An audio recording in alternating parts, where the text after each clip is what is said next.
Can you be funny though? When necessary. Okay, well that's what I'm referring to. Okay. And now it's necessary. Make us laugh.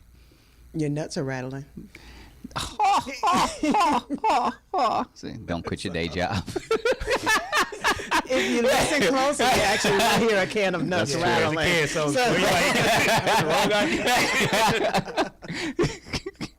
Be like, ooh, you need to get that checked out there, bro.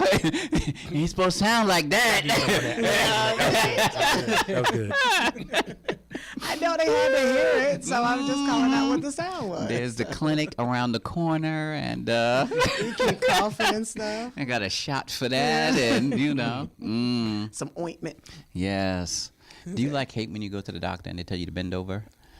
Wow, how quickly we went. No, just saying. No nuts or nothing. No, nuts and LJ. booty. It's the same area, right? For It's for you. That's what I'm like. I've Right. not had to cough. Typically, they're Right. on my back and listening to my lungs, but your experience is far different. Than exactly the pain that we have to go through as men, right? They got to do that. We coughing, they squeezing, they poking and prodding. Till you turn your head. Yeah, mine. Why they don't And want you to look? throw Vaseline They up just say stuff. turn your head. Like they want you to They cough on don't want you to see it They coming. don't want you to cough on their forehead. I don't know. I'm just- Exactly. End up throwing up or something. So, And just So I love it. for your next prostate exam, call 877-342. Please don't come up here and get a prostate exam.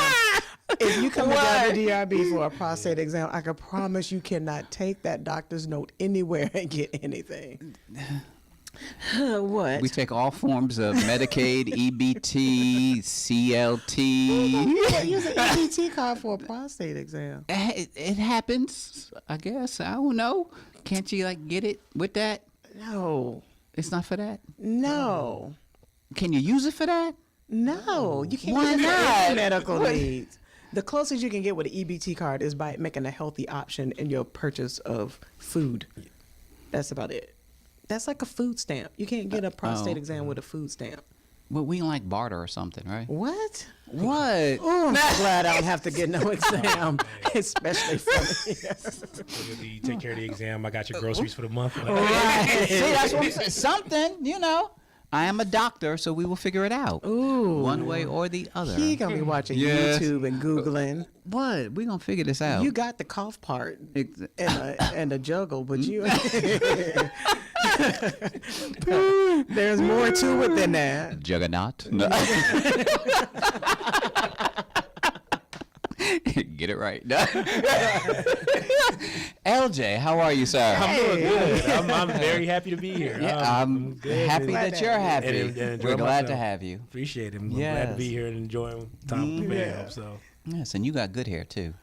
just thought got a I'd little bring Indian, that out. Got a little Indian in my family, Got a so little Indian. no, I'm just Okay. playing. That's that Brian Knight wave right Exactly. there. You see, he got that. This like West Indian here. So I'm getting that's it. seasick looking Exactly. at the top That's of your that head. natural berries and juices you be putting up there.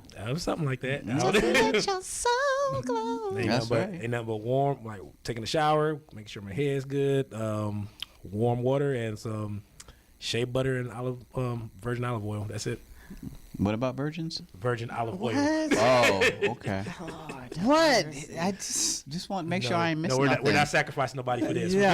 Okay, I'm just saying, We're know. good. So. I'm gonna line them up. No. 12 midnight here at the. No.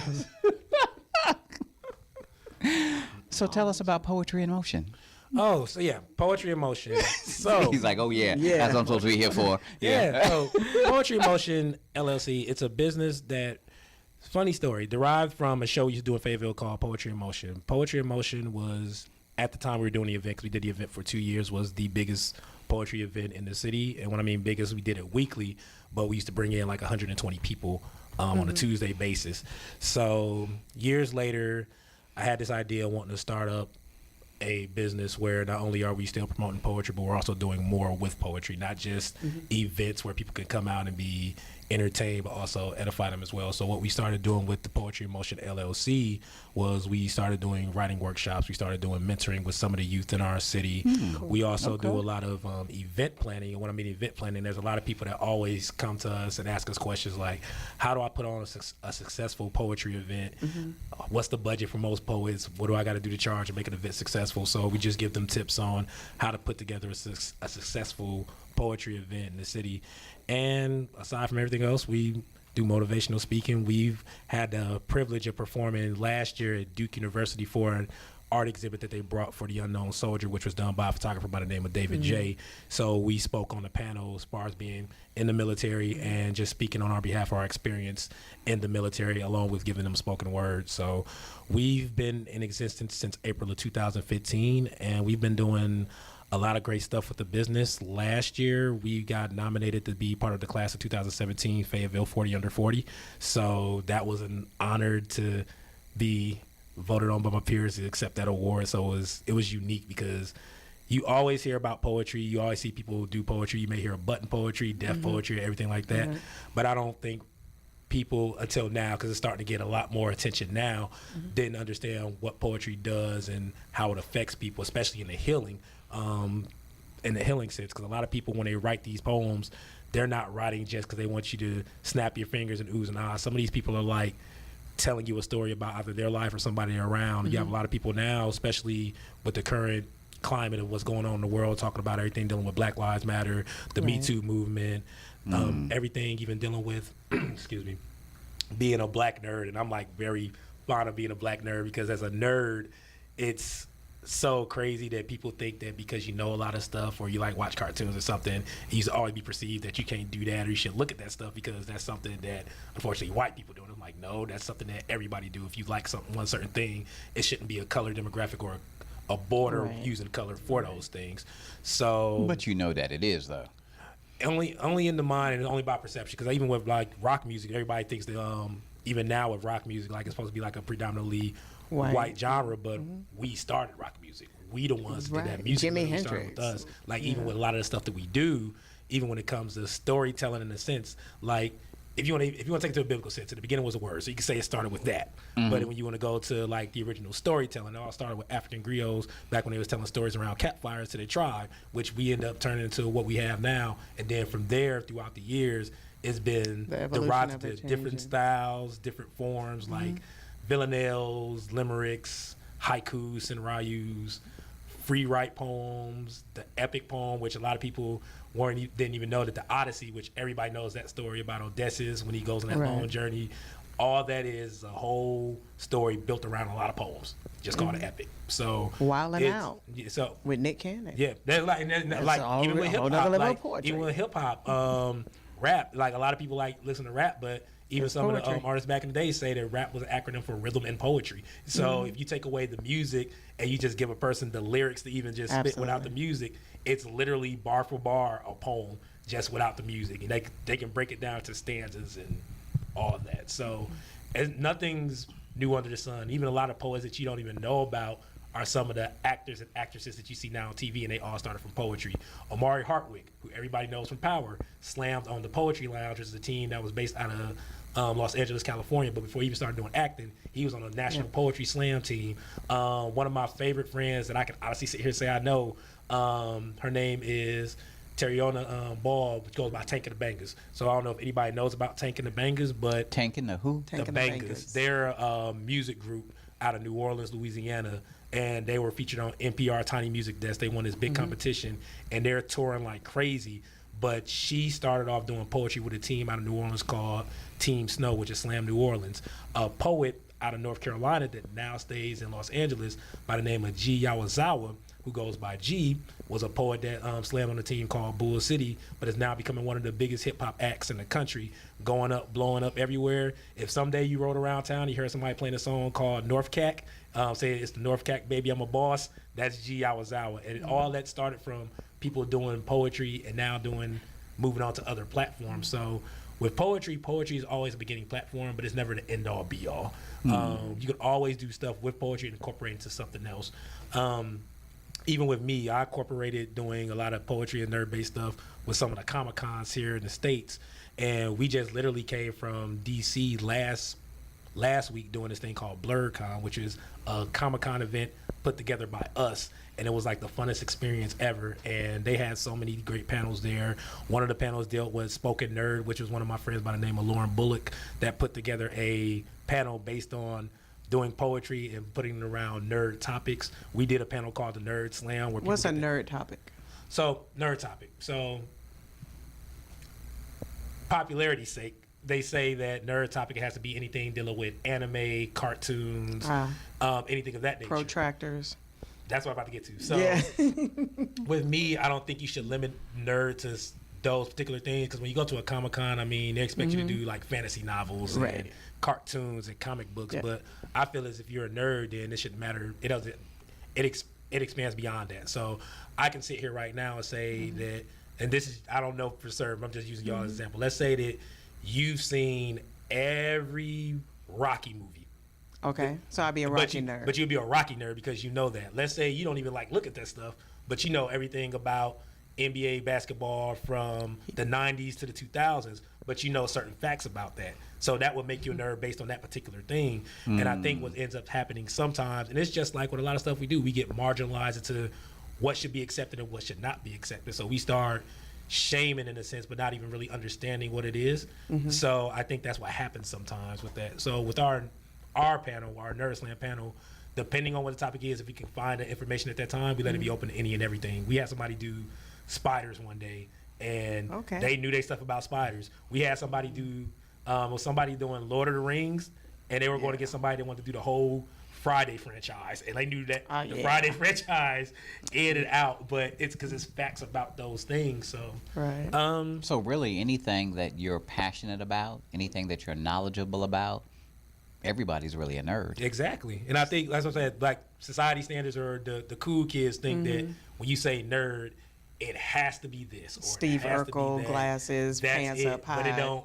But it's so pocket open to protector. any and everything. So I know people that know about nature and plants, and they can tell you anything about certain leaves and like what's poisonous, what's not. If you came down to you having to survive, you need to eat this plant and not eat that plant. But that's because You gonna want they're that knowledgeable plant, about right, that. You want to know that stuff. So it's open to anything that you feel that you're knowledgeable. So, Dr. Business, that makes you a money nerd.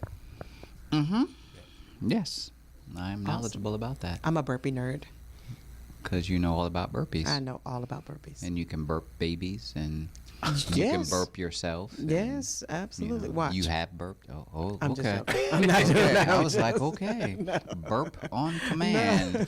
It's like that's a talent too. Watch this. Exactly. Right. We And gonna then I say the ABCs. exactly. Right, yeah. We gonna go on the road with that. I'm telling you, talent. It's a talent. $5 admission at the door, and you know we gonna make this thing work. No. Yes, yes. So, with your poetry, do you have a specific genre that you have around a specific topic? Are you a comical poet, a romance poet, or you mix it up? Or That's a shake it very up, or good what? question. Power to the people, poet. It's as far as like writing wise, it's a mood for me. If I'm in a certain mood, that's what I write about. As far as like, let's say presentation, I feel I'm a conversationalist, because there's people that are storytellers. There's people that's like so metaphor heavy. So they like give you a lot of metaphors, like this, and this. With me, is I literally try and bring you into a conversation. We talk, Right. and when you leave there, you like, I know that was a poem, but it seemed like he was just talking to you. Like we just having a a convo for like 3 minutes to 10 seconds or more. Got it. But a lot of stuff that I would say in the mood I've been in lately has been a lot of fact checking, whether it deals with stuff going on in the world or stuff going on with myself. Because even with me, I've had a pretty up and down life. There's like I've had my goods, I had my bads. I can sit here and tell you honestly that I've been the good guy, and I can honestly sit here and tell you at times I've been the villain. A lot of people don't want to be secure with themselves and say they did those things, because everybody feel like they're always the good guy. But it's made me the person that I am today. It made me more vulnerable to accept my flaws and like try to correct them and just try to be a better person day by day. So a lot of poems is healing, a lot of poems are healing, a lot of poems are fact checking, a lot of poems are comedic when they need to be. Just depends on the mood that I'm in. Like I wrote a poem just about being mad at everything and making Okay. But so Mad at the world. Right. So the last big thing that happened to you was your birthday. Yes, that's the last. Well, personal, my last big thing was my birthday. So give me a quick poem about your birthday. Go. A quick poem. Oh, yeah. No, I do this because it symbolizes my life. So when I looked at myself after I was being 37, I always had to tell myself that at this point, I know what it's like to be broken. I'm waiting for someone or something to come along and fix you, but you're afraid that they may not have the skills adequate to do the job properly. At times, I wish I knew if I were happy. Like, is this feeling authentic, or is it more so false evidence appearing real? Tell me what makes me tick. I look at myself and see if I'm perfectly stitched together with zigzag lines to show people a crooked smile when I only want to project to them picture-perfect peace. Sometimes I feel like I'm put together like Frankenstein's monster, but the irony between him and myself is that I feel like I'm just another bad creation. These hands have so many issues that the brain no longer wants to subscribe to them. And then I ask myself, am I judgmental as the folks that I hang around with, or is it best that I speak upon my own behalf? How about I show myself something different from a stationary octagon? Momentary glances at my upper torso resembles the Earth's plane, showing distinctions of when my thoughts shifted. Rearranged to new territory to be explored over, and I disregarded the sprites that illustrate me because the world feels that image is everything and thirst must be obeyed. I tell people to be afraid when they see me because I don't belong. Then tell them that I'm a freak because I have a heart that's 5 times bigger than the average. Some say that I care too much, but I say it's more of a condition that I don't want to change, but I'm used to this muscle hurting when it overextends itself. Sometimes I tell folks to leave their beautifully handcrafted remarks for folks that seek validation, because those are the same folks that hide truth as if it's a blemish on their skin. Ask them to share their self like Rocky Dennis, because a mask will only lead you to portray a role. Forever love all weaknesses and pull those words away from your face so you can see the beautiful flaw hidden within a sentence. So you can either be made in his image or you can be made in America, but authenticity will outlast a knockoff at any given time. You can trace the scars that are left on you, and you will see that led you to a place that you already were to begin with. Perfect. Okay. I was looking more for like, it's my birthday. Chapter, so okay. Yeah. Yes. Nice. Straight off the dome. Just That's right. That's straight out. That is awesome. Ooh, I'm glad I didn't battle you. Would have been shameful. Especially when he's talking about his muscle and overextending it. He was talking about his heart. Oh, okay. That okay. Yeah. Okay. I was like, wrap it up, people. Wrap it up. See what he focused in. What? He was. Mr. It's like Dr. don't Business After Dark. overextend in certain areas. That's all I'm saying. It's for the His heart. babies out there that are His heart. hurting. So I want to help them. And Thank you so very much. Thank you guys so much. I appreciate it. how can people get in contact with you? Once again, across the board at Twitter and Instagram, LJ Poetry, ELJA Poetry. Go to my website, ljpoetry.com, ELJA Poetry. And you can find me on Facebook as well under LJ Bowens, EL''JA Bowens. That's where you can find me. And what about you, Guns? Hey, Guns can be found at Guns Total Wellness. That's GUNS, which stands for Greatness Under No Stipulation. We are on all social media outlets, which includes Facebook, Instagram, Foursquare, Google, Yelp, Twitter, you name it. Where there's burpees, there's Guns Total Wellness.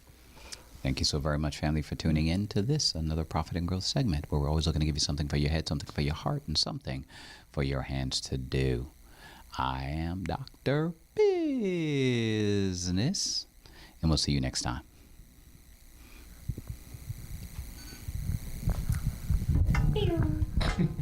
That was awesome. I appreciate you. Appreciate it. Great job. I appreciate it. Thank you. Absolutely.